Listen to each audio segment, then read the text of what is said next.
মহাভারত স্বয়ংসম্পূর্ণ এই মহাকাব্যে যেমন আছে অধর্মের উপর ধর্মের বিজয়গাথা, তেমনই আছে জীবন দর্শনের মহাশিক্ষা, যা পৌরাণিক হয়েও চিরনতুন, যা আমাদের শেখায় জীবনের নিষ্কাম কর্মের মাহাত্ম্য। মহর্ষি বেদব্যাস দ্বারা রচিত এই মহাকাব্যের কিছু জানা অজানা কাহিনী শ্রোতাদের সামনে তুলে ধরাই হলো আমাদের এই ছোট্ট প্রচেষ্টার উদ্দেশ্য। আগের পর্ব ঘটোৎকচের আত্মবলিদানে যা শুনেছেন তা একবার ছোট্ট করে মনে করিয়ে দিই। জয়দ্রথর মৃত্যুতে অগ্নিসম জ্বলে উঠলেন দুর্যোধন। গুরু দ্রোণকে যার পর নাই অপমান করলেন তিনি, পক্ষপাত দুষ্ট হওয়ার অভিযোগ করলেন। ব্যথিত দ্রোণ সেই দিন রাত্রিকালেই যুদ্ধযাত্রা করলেন। পাণ্ডব পক্ষের মহাবীর ঘটোৎকচ নিজের রাক্ষসী মায়া বিস্তার করে কৌরব পক্ষের মহাবিনাশ করতে উদ্যোগী হলে নিরুপায় হয়ে অঙ্গরাজ কর্ণ দেবরাজ ইন্দ্র প্রদত্ত অমোঘ শক্তি অস্ত্র, যা তিনি কেবল অর্জুনের বিপক্ষে ব্যবহার করতে নির্দিষ্ট করে রেখেছিলেন, তার প্রয়োগে ঘটোৎকচের নিধন করলেন। ঘটোৎকচ নিজের প্রাণ বিসর্জন দিয়ে পাণ্ডব পক্ষকে এক মহা বিপদ থেকে রক্ষা করে গেলেন। তারপর কি হলো? যুদ্ধক্ষেত্রে অক্লান্ত যুদ্ধ করে পাণ্ডব ও কৌরব দুই পক্ষের যোদ্ধাগণ এবং সৈন্য সকল ক্লান্ত হয়ে রণাঙ্গনেই ভূমিতে শায়িত হলো। ক্লান্ত চোখে নেমে এলো নিদ্রা। রাত্রির তমিশ্রায় আচ্ছন্ন যুদ্ধক্ষেত্রে শায়িত সৈন্যগণকে দেখে কোনো নিপুণ শিল্পীর পটচিত্র বলে মনে হতে লাগলো। এইভাবে বেশ কিছু সময় অতিবাহিত হয়ে গেল। পুনরায় আকাশে দর্শন দিলেন চন্দ্রদেব। যুদ্ধক্ষেত্রের অন্ধকারে দূরীভূত হলো সেই ঘন তমিশ্রা। সৈন্যগণ উঠে দাঁড়িয়ে পুনরায় যুদ্ধের জন্য সজ্জিত হলেন। নিদ্রা আসেনি কেবল দুর্যোধনের দুই চোখে। গুরু দ্রোণ নিজের প্রিয় শিষ্যকে ইচ্ছা করেই জয় করছেন না। অর্জুন খেলার ছলে তার সৈন্যদল ধ্বংস করে যাচ্ছে, আর গুরুদেব হাস্যমুখে প্রশ্রয় দিয়ে যাচ্ছেন। আর ভীমের ওই রাক্ষস পুত্রটা কালান্তক জমের ন্যায় আজ কৌরবদের প্রায় ধ্বংস করেই ফেলেছিল। কেবল অঙ্গরাজের শক্তি অস্ত্র ছিল বলেই রক্ষা হয়েছে। তার পক্ষে এতজন মহাবীর থাকা সত্ত্বেও ওই সামান্য পাণ্ডবদের জয় করা এত কঠিন হয়ে উঠছে কেন? বিভিন্ন চিন্তায় জর্জরিত হয়ে যুদ্ধক্ষেত্রে ক্রুদ্ধ সিংহের ন্যায় পদচারণা করতে থাকেন দুর্যোধন। এই সব ভাবনার মাঝেই চন্দ্রোদয় হলে দুর্যোধন এবার যুদ্ধের জন্য প্রস্তুত হলেন। দ্রোণাচার্যকে বললেন, গুরুদেব, আপনি ব্রাহ্মণ, ক্ষমাই আপনার ধর্ম, কিন্তু এও ভুলে যাবেন না যে আপনি এখন কৌরব পক্ষের সর্বাধিনায়ক। ঘুমন্ত পাণ্ডব সৈন্যকে লক্ষ্য হিসাবে পেয়েও কেবল আপনার প্রিয় কামনায় আমি তাদের ধ্বংস করিনি। কিন্তু এবার আপনি সর্বশক্তি দিয়ে যুদ্ধ করুন। আমার আর ধৈর্য নেই। আজই সকল পাণ্ডবদের জমালয়ে পাঠাতে চাই আমি। তুমি মূর্খ তা আমি জানতাম, বিরক্ত ও ক্রুদ্ধ দ্রোণ বললেন, কিন্তু এতটা নীচ প্রবৃত্তির তা আমি জানতাম না। অবশ্য এক বালককে যেভাবে হত্যা করেছ তুমি, তারপর তোমার মুখ থেকে ঘুমন্ত শত্রুকে হত্যার ইচ্ছার মতো জঘন্য বাক্য নির্গত হবে, তাতে আর আশ্চর্য কি? আমি বৃদ্ধ হওয়া সত্ত্বেও যথাসাধ্য যুদ্ধ করছি। বেশ, আমি আজ সকল পাঞ্চাল সেনা বিনষ্ট না করে ক্ষান্ত হব না। এই বলে দ্রোণ যুদ্ধের জন্য সজ্জিত হলেন। সূর্যোদয়ের সাথে সাথে দুই যুযুধান পক্ষ পুনরায় যুদ্ধ আরম্ভ করলেন। দ্রোণ নিজের পক্ষের সৈন্যদলকে দুই ভাগে বিভক্ত করে একটি ভাগ নিজের সাথে নিয়ে মরণপণ যুদ্ধ আরম্ভ করলেন। দ্রোণের পরাক্রমে চেদি, কেকয়, সৃঞ্জয় এবং মৎস্যরাজ্যের সৈন্যদল পরাভূত হল। পাণ্ডব পক্ষের দুই মহাবীর মহারাজ বিরাট এবং মহারাজ দ্রুপদ একযোগে দ্রোণের বিরুদ্ধে যুদ্ধ আরম্ভ করলেন। কিন্তু নিজের ব্রহ্ম তেজ দ্বারা নির্মিত অভেদ্য কবচ আর লৌহ কঠিন প্রতিজ্ঞার বলে বলিয়ান গুরুদেব দ্রোণকে আজ কেউই পরাস্ত করতে পারলেন না। ভল্লের আঘাতে বিরাট আর দ্রুপদ দুইজনকেই বধ করলেন দ্রোণ। বাল্যসখার হত্যা করে অন্তরে অন্তরে বিচলিত হয়ে পড়লেন দ্রোণ নিজে, কিন্তু বহিরঙ্গে তার কোনো প্রকাশ হলো না। আজ তিনি মূর্তিমান সংহার দেবতা। মহামহিমত নিজের অন্তিম দিনে এইরূপ সংহারক মূর্তি ধারণ করেছিলেন। আজ তারও মুক্তি আসন্ন। বাসুদেব কি তাকে মুক্তির পথ দেখাবেন না? ভাবতে থাকেন গুরু দ্রোণ। মহারাজ বিরাট আর মহারাজ দ্রুপদের মতো দুই পারঙ্গম যোদ্ধার পতনের পর পাণ্ডব পক্ষে নেমে এলো শোকের গভীর ছায়া। সব থেকে বেশি ক্রুদ্ধ হলেন মধ্যম পাণ্ডব ভীম। ঘটোৎকচের আত্মবলিদানের পর তিনি পুত্রের জন্য গর্ব অনুভব করছেন বটে, কিন্তু চরমতম ক্রুদ্ধ হয়ে আছেন। মূর্খ দুর্যোধন নিজের ক্ষুদ্র স্বার্থের জন্য এইভাবে কত যোদ্ধার বলি নেবে? অভিমন্যুকে প্রতিশ্রুতি দিয়েও রক্ষা করতে পারেননি বৃকোদর। এবার ঘটোৎকচকেও চলে যেতে হলো। নিজে মহাবলী হনুমানের অনুজ হয়ে কেবল দর্শক হয়ে থাকবেন তিনি? আজ মহারাজ বিরাট আর মহারাজ দ্রুপদের মৃত্যুর পর তাই অগ্নিবর্ণ ধারণ করে উঠলেন ভীম। বললেন, ভ্রাতা ধৃষ্টদ্যুম্ন, এইবার উত্থিত হও। তোমার জন্ম যে কারণে সেই উদ্দেশ্য সিদ্ধ করো। গুরুদেব আজ নিজের সকল মর্যাদা লঙ্ঘন করে গিয়েছেন। এসো ভ্রাতা, এসো, আজ তোমার প্রতিজ্ঞা পূরণের মহাসন্ধিক্ষণ উপস্থিত। আমিও আজ কুরু রাজসভায় করা নিজের প্রতিজ্ঞা পূর্ণ করব। এই বলে বজ্র নিঘোষের ন্যায় গর্জন করে ভীম মহাবেগে কৌরব সৈন্যকে আক্রমণ করলেন। ধৃষ্টদ্যুম্ন, সাত্যকী প্রমুখ পাণ্ডব বীরগণ তার অনুগামী হলেন। সাত্যকীর সাথে দুর্যোধনের যুদ্ধ আরম্ভ হলো। নিজের যৌবনকালে দুর্যোধন যখন মহাবলী বলরামের কাছে দ্বারকাতে গদাযুদ্ধের প্রশিক্ষণ নিচ্ছিলেন, তখন থেকেই সাত্যকীর সাথে তার অভিন্ন হৃদয় মৈত্র ছিল। আজ তারা দুই বিপরীত পক্ষে দণ্ডায়মান আছেন। সাত্যকীকে উদ্দেশ্য করে দুর্যোধন বললেন, মিত্র, সকল পৌরুষ, ক্রোধ, লোভ, ক্ষত্রিয়াচারকে ধিক্কার দিই আমি। আজ তোমার বিরুদ্ধে আমাকে যুদ্ধ করতে হচ্ছে। বাল্যকালে আমি আর তুমি প্রাণপ্রিয় সখা ছিলাম। সেসব স্মৃতি কি এই রণাঙ্গনে জীর্ণ হয়ে ধূলিকণার ন্যায় উড়ে গিয়েছে? আমি তোমার সাথে যুদ্ধ করতে ইচ্ছা করি না মিত্র। তুমি এই যুদ্ধ থেকে নিবৃত হও। মিত্র দুর্যোধন, ব্যঙ্গের হাসি এসে বললেন সাত্যকী, তোমার মিত্রতা আমার সর্বদাই কাম্য। কিন্তু মিত্র, এই কুরুক্ষেত্র আমাদের বাল্যকালের ক্রীড়াভূমি নয়, নয় আচার্যের আশ্রম। তুমি যেমন বিজয় কামনায় যুদ্ধ করছো, আমিও তাই করছি। আমিও তোমার সাথে যুদ্ধ করতে ইচ্ছা করি না। কিন্তু স্মরণ করো মিত্র, আমাদের সেই বাল্যকাল অতিবাহিত হওয়ার পর ঘটনাচক্র কোন কোন দিশায় আবর্তিত হয়েছে। সেজন্য আমি তোমাকে ক্ষমা করতে পারি না দুর্যোধন। তাহলে বেশ, তুমিও যখন আমার শত্রুদের ন্যায় কটুবাক্য বলছো আমাকে, বললেন দুর্যোধন, এসো আমরা যুদ্ধ করি। উত্তম প্রস্তাব মিত্র, বললেন সাত্যকী। আজ মিত্রতার অন্তিম উপহার আমরা দুজন দুজনকে দেওয়ার প্রচেষ্টা করি। এসো, হয় তোমার হাতে নিহত হয়ে আমি স্বর্গে গমন করব, অথবা আমি তোমাকে হত্যা করে তোমাকে অক্ষয় ধামে প্রেরণ করব। এই বলে দুই মহারথী একে অন্যের বিপক্ষে ঘোরতর যুদ্ধে রত হলেন। এদিকে গুরুদ্রোণের পরাক্রমে বহ্নি পতঙ্গের ন্যায় পাণ্ডব সৈন্য ধ্বংস হচ্ছে দেখে অর্জুন বিচলিত হয়ে পড়লেন। ব্যাকুল হয়ে কৃষ্ণকে জিজ্ঞাসা করলেন, মাধব, এবার উপায়? গুরুদেব যে আজ ভয়ঙ্কর মূর্তি ধারণ করেছেন। পিতামহ তাও নিজের পতনের উপায় আমাদের বলে দিয়েছিলেন, কিন্তু গুরুদেব এই জাতীয় কিছুই আমাদের বলেননি। আজ যে বিক্রমে তিনি যুদ্ধ করছেন মাধব, তাকে পরাস্ত করা আজ কেবল দেব শূলপাণি ছাড়া আর কারো দ্বারা সম্ভব নয়। তাহলে কি আজই আমাদের পরাজয় হবে মাধব? শান্ত হও পার্থ, তুমি মহাবীর অর্জুন, একথা বিস্মৃত হয়েও না, বললেন শ্রীকৃষ্ণ।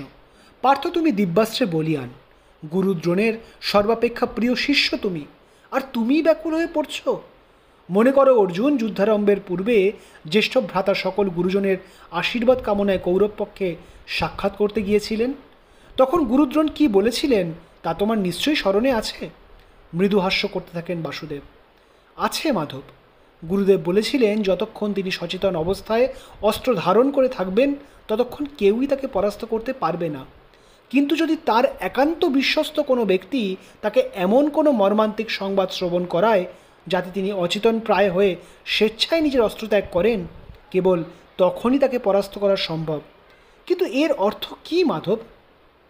নিজের মনের অন্ধকার দূর হয় না অর্জুনের। সব্যসাচী, একটা কথা বলো, গুরুদ্রোণের সবথেকে প্রিয় বস্তু কি? প্রশ্ন করেন কৃষ্ণ। অবশ্যই তার পুত্র অশ্বত্থামা। কিন্তু কেন মাধব, সহসা এহেন প্রশ্ন? জিজ্ঞাসা করেন অর্জুন। তুমি তো সমস্যার সমাধান করেই ফেলেছ সখা। রহস্যময় হাসি হেসে বললেন কৃষ্ণ। গুরুদ্রোণকে তার পুত্রের মৃত্যু সংবাদ শোনাও অর্জুন, আর তা তুমি নয়, শোনাও জ্যেষ্ঠ ভ্রাতা যুধিষ্ঠিরের মুখ থেকে। তাহলেই তিনি নিজের অস্ত্র ত্যাগ করবেন। কিন্তু মাধব, অশ্বত্থামাকে হত্যা করা তো সম্ভব নয়, তার তো অমরত্বের বরদান প্রাপ্ত আছে, বললেন যুধিষ্ঠির। আর তাছাড়া গুরুদেবকে আমি অসত্য বলবই বা কীভাবে? আমি জীবনে কোনোদিন মিথ্যা ভাষণ করিনি কৃষ্ণ। তুমি আমাকে এই মহাপাপ করতে বলো না ভ্রাতা। সম্রাট, আমি আপনাকে মিথ্যা ভাষণ করতে বলছি না, শান্ত স্বরে বললেন কৃষ্ণ। অশ্বত্থামাকে মৃত্যুলোকে গমন করতেই হবে, কিন্তু সেই অশ্বত্থামা মনুষ্য হতে হবে তার কি কোনো নিশ্চয়তা আছে? অর্থাৎ? বিস্মিত যুধিষ্ঠির প্রশ্ন করলেন। মালবরাজ ইন্দ্রবর্মার এক মহাহস্তি আছে সম্রাট, তার নাম অশ্বত্থামা। ভ্রাতা ভীম তাকে হত্যা করুন, তারপর উল্লাস প্রকাশ করে গুরু দ্রোণকে আমরা সকলে মিলে বলবো অশ্বত্থামা হত। তাতে যদি তিনি বিশ্বাস করেন তাহলে আমাদের কর্তব্য সিদ্ধ হবে, কিন্তু আমার মতে তিনি আপনার থেকে ঘটনার সত্যতা বিচার করতে চাইবেন। আপনি শুধু বলবেন অশ্বত্থামা হত, এতে আপনার প্রতিজ্ঞা ভঙ্গ হবে না জ্যেষ্ঠ ভ্রাতা। কিন্তু কৃষ্ণ, এ তো অর্ধসত্য বচন, নিজের গুরুকে অর্ধসত্য বলবো আমি? ব্যাকুল হয়ে পড়েন যুধিষ্ঠির। সম্রাট, এখন এই সূক্ষ্ম ধর্মতত্ত্ব আলোচনার সময় নয়। আপনি স্বচক্ষে দেখতে পাচ্ছেন তো গুরু দ্রোণ কিরূপ সংহার মূর্তি ধারণ করেছেন। আপনার অর্ধসত্য ভাষণে যদি এই মহাবিনাশ রুদ্ধ হয় তাহলে কিসের পাপ? বললেন কৃষ্ণ। বেশ, তুমি প্রাজ্ঞ কূটনীতিক। অনিচ্ছা সহকারে সম্মত হলেন যুধিষ্ঠির। তুমি যা বলবে আমি তাই করব। কৃষ্ণের পরামর্শে যুদ্ধক্ষেত্রের অন্য স্থানে গমন করে নিজের গদার আঘাতে অশ্বত্থামা নামের সেই মহাহস্তিকে বধ করলেন বৃকোদর। তারপর সেই হস্তির শোণিত নিজ শরীরে লেপন করে গুরুদ্রোণের সম্মুখে গিয়ে বললেন, গুরুদেব, এই দেখুন অশ্বত্থামার শোণিত আমার সর্বাঙ্গে লেগে আছে, অশ্বত্থামা হত হয়েছেন। ভীমের মুখ থেকে সহসা এহেন বাক্য শুনে দ্রোণের সর্বাঙ্গ কম্পিত হল। কিন্তু তিনি বৃকোদরের গুরু, বাল্যকাল থেকেই তাকে চেনেন তিনি। ভীম সরলমনা হলেও মিথ্যা ভাষণে রুচি রাখেন, তা গুরুদেব জানতেন। তাই ভীমের বাক্যকে বেশি গুরুত্ব না দিয়ে তিনি ধৃষ্টদ্যুম্নের সাথে যুদ্ধ করতে লাগলেন। দ্রোণের আক্রমণে ধৃষ্টদ্যুম্ন আহত হয়ে পড়লে ভীম তাকে নিজের রথে তুলে নিলেন। পুনরায় গুরুদেবকে লক্ষ্য করে বললেন, গুরুদেব, আমি মিথ্যা বলছি না, অশ্বত্থামা প্রকৃতই হত হয়েছেন। ভীমের সমর্থন করে নকুল এবং সহদেবও বারংবার গুরুদেবকে সেই বাক্যই বলতে লাগলেন। পাণ্ডবদের থেকে বারংবার এহেন বাক্য শুনে এবার সত্যই ভয় উপস্থিত হলো দ্রোণের হৃদয়ে। অর্জুনকে সামনে পেয়ে ব্যাকুল হয়ে জিজ্ঞাসা করলেন, পুত্র পুত্র অর্জুন, আমি কারোর কথা বিশ্বাস করি না। তুমি তো জানো অশ্বত্থামাকে হত্যা করা সম্ভব নয়। ভীম কিভাবে তাকে হত্যা করলো আমাকে বলো পুত্র। যা অসম্ভব বলে মনে হয় গুরুদেব, তাও কখনো কখনো সম্ভব হয়, বললেন অর্জুন। মধ্যম ভ্রাতা তার গদা দ্বারা অশ্বত্থামাকে হত্যা করেছেন, একথা সত্য। অশ্বত্থামা হত। নিজের প্রিয় শিষ্যের থেকে এহেন মর্মান্তিক সংবাদ পেয়ে গুরু দ্রোণ এবার নিজের সংযম হারিয়ে ফেললেন। ক্রুদ্ধ হয়ে চিৎকার করে বললেন, আমার পুত্রকে হত্যা করলে তোমরা পাণ্ডবগণ? যে নির্দয়তার সাথে তোমরা আমার প্রিয় পুত্রকে হত্যা করলে, এবার তার প্রতিদান স্বরূপ আমার রুদ্ররূপ দেখো তোমরা। আমি ভগবান পরশুরামের শিষ্য, ভরদ্বাজ পুত্র আমি।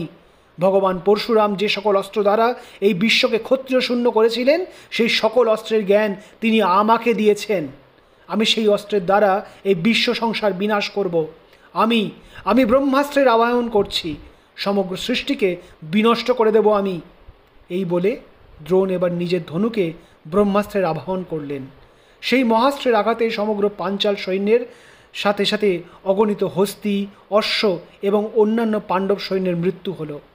দ্রোণের এহেন সংহার মূর্তি দেখে এইবার অগ্নিদেবকে পুরোধা করে তার সামনে সূক্ষ্ম দেহে আবির্ভূত হলেন বিশ্বামিত্র, গৌতম, যমদগ্নি, বশিষ্ঠ প্রমুখ মহর্ষিগণ। তারা দ্রোণকে বললেন, এ কি অনর্থ করলে তুমি দ্রোণ? ব্রহ্মাস্ত্রে অনভিজ্ঞ মনুষ্যদের বিপক্ষে তুমি ব্রহ্মাস্ত্র প্রয়োগ করলে। তুমি বেদজ্ঞ ব্রাহ্মণ দ্রোণ, সেই ধর্মের পরিত্যাগ করে তুমি ক্রূরতার সাহায্য নিয়ে এইভাবে মনুষ্য হত্যা করছো। তুমি নিজের শিক্ষক, শিক্ষা গুরু, তুমি নিজের মর্যাদার আর উল্লঙ্ঘন করো না।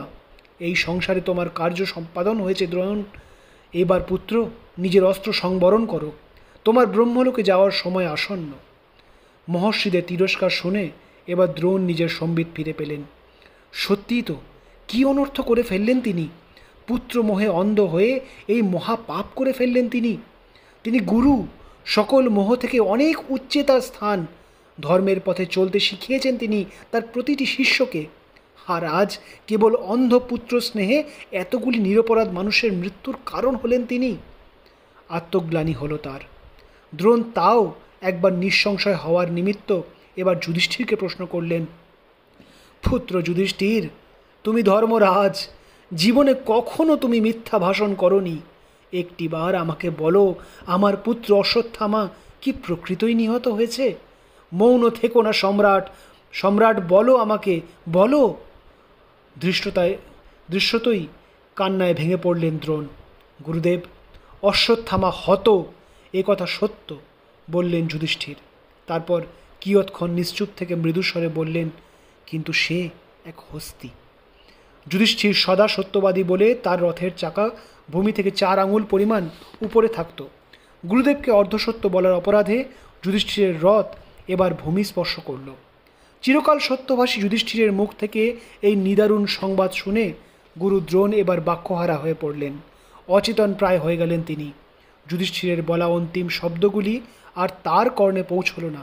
মহর্ষিদের বাক্য স্মরণ করে এবার তিনি নিজের রথ থেকে নেমে এলেন।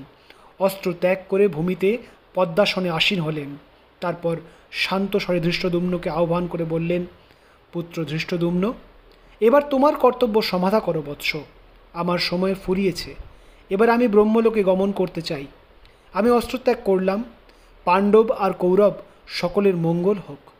এই বলে 2 চক্ষু নিমীলিত করে দ্রোণ এবার যোগস্থ হয়ে পরমপুরুষ বিষ্ণুর আরাধনা করতে লাগলেন। 2 পক্ষের সৈন্যগণ হতবাক হয়ে সেই দৃশ্য দেখতে লাগল। ধ্যানস্থ দ্রোণের মুখ থেকে এক উজ্জ্বল জ্যোতির্পিণ্ড উল্কা বেগে নির্গত হয়ে ব্রহ্মলোকে যাত্রা করল। কেবল 5 জন তা দেখতে পেলেন, কৃষ্ণ, কর্ণ, কৃপ, সঞ্জয়, অর্জুন এবং যুধিষ্ঠির। দ্রোণের প্রাণহীন দেহ ঋজু অবস্থায় ভূমিতে বসে রইল। ধৃষ্টদ্যুম্ন খড়গহস্তে নিজের রথ থেকে লাফিয়ে নিচে নামলেন ও তীর বেগে দ্রোণের দিকে ধাবিত হলেন। অর্জুন ধৃষ্টদ্যুম্নের অভিপ্রায় বুঝতে পেরে ব্যাকুল হয়ে তাকে নিরস্ত করবার অনুরোধ করতে লাগলেন, কিন্তু ধৃষ্টদ্যুম্ন তখন উন্মত্ত। নিমেষ মধ্যে গুরু দ্রোণের প্রাণহীন শরীরের কাছে পৌঁছে গিয়ে নিজের খড়গের এক আঘাতে দ্রোণের মস্তক ছেদন করলেন তিনি। তা দেখে 2 যুযুধান পক্ষ হাহাকার করে উঠল। ভীম মহা উল্লসিত হয়ে উঠলেন। দ্রোণের কর্তিত মস্তক কৌরব পক্ষের দিকে নিক্ষেপ করলেন ধৃষ্টদ্যুম্ন। ভীম তাকে আলিঙ্গন করে বললেন, এইভাবেই যখন ওই সুতপুত্র কর্ণ আর ওই নীচ দুর্যোধনের মস্তক ছেদন করব আমরা, তখন আমি তোমাকে পুনরায় আলিঙ্গন করব। রক্তাক্ত অবস্থায় দ্রোণাচার্যের কবন্ধ শরীর পড়ে রইল যুদ্ধক্ষেত্রে। সরসজ্জায় শায়িত মহামহিম শুনলেন দ্রোণের অন্তিম যাত্রার কথা। ওম শান্তি।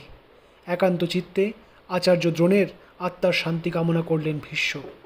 এই যুদ্ধ যে আর কত বলিদান নেবে, ব্যথিত কুরুবৃদ্ধ দেবব্রত ভীষ্ম ভাবতে লাগলেন। কুরুক্ষেত্রে যুদ্ধের 15 দিনে কুরু সর্বাধিনায়ক দ্রোণাচার্যের পতন হলো। তার মিথ্যা মৃত্যু সংবাদ শুনিয়ে পিতাকে ছল করে হত্যা করেছে পাণ্ডবগণ, এই শুনে যার পর নাই ক্রুদ্ধ হলেন অশ্বত্থামা। এই এক অমোঘ অস্ত্রের প্রয়োগ করলেন তিনি। পাণ্ডব পক্ষে মহাভয় উপস্থিত হলো। এদিকে গুরু দ্রোণের মৃত্যুর পর কৌরব পক্ষের সর্বাধিনায়ক কে হবেন, সেই চিন্তায় মগ্ন হলেন দুর্যোধন। এবার কী হতে চলেছে? আজ এইখানেই শেষ করছি। আগামী পর্বে মহাকাব্য মহাভারতের আরও কিছু কাহিনী নিয়ে আবার আমরা আপনাদের কাছে আসব। ভালো লাগলে জানাতে ভুলবেন না। ধন্যবাদ।